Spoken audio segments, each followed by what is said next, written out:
By retired U.S. Air Force Lieutenant General David Deptula, who served as the Air Force's Deputy Chief of Staff for Intelligence, Surveillance, and Reconnaissance from 2006 to 2010. Thank you so much for being with us, General. You bet. Great to be here. So can we start with that hospital explosion that we saw yesterday? Israel and Hamas are now trading blame.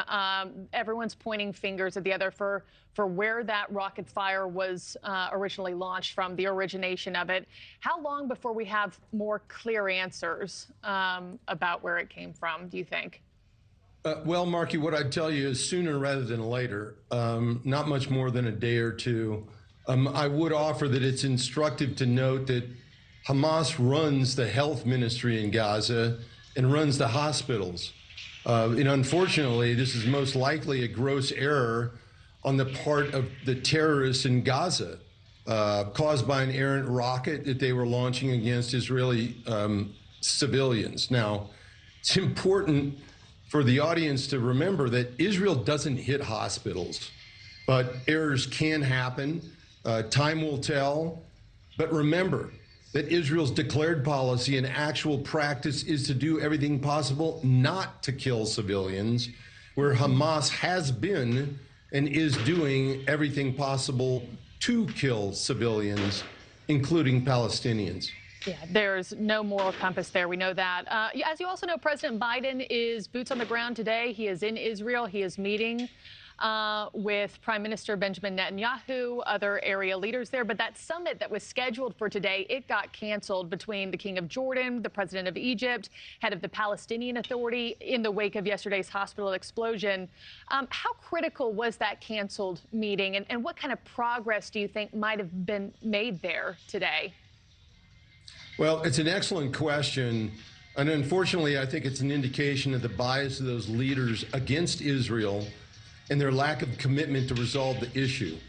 They want to see Israel take on the entire burden of dealing with Hamas, and they want nothing to do with helping resolve the political consequences of Hamas's egregious crimes against humanity and the resultant impact on the Palestinian people in Gaza.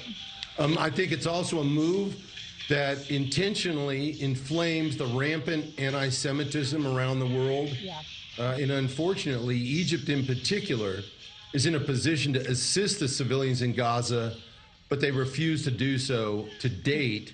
And overall, it's an extraordinarily unfortunate turn of events, because these leaders could have had the opportunity to sit down with President Biden and see what the possibilities were for trying to provide some sort of refuge for the civilians trapped in Gaza.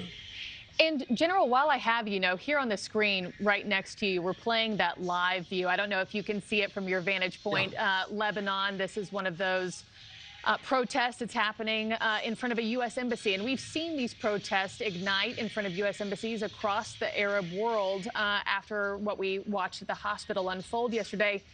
In your eyes, are American personnel in the Middle East, even the President of the United States right now, are they at risk in their safety? Well, the short answer is yes, most definitely. Now, I think the president has pretty good security, but the fact of the matter is that much of the misinformation is intentional deceit on the part of Hamas and its supporters in an attempt to cast the United States as culpable in the deaths of people in Gaza because of their support of Israel. So, therefore, the protests that you see are incited by Iran, Hamas, Hezbollah, and even Russia, who are amplifying this kind of misinformation.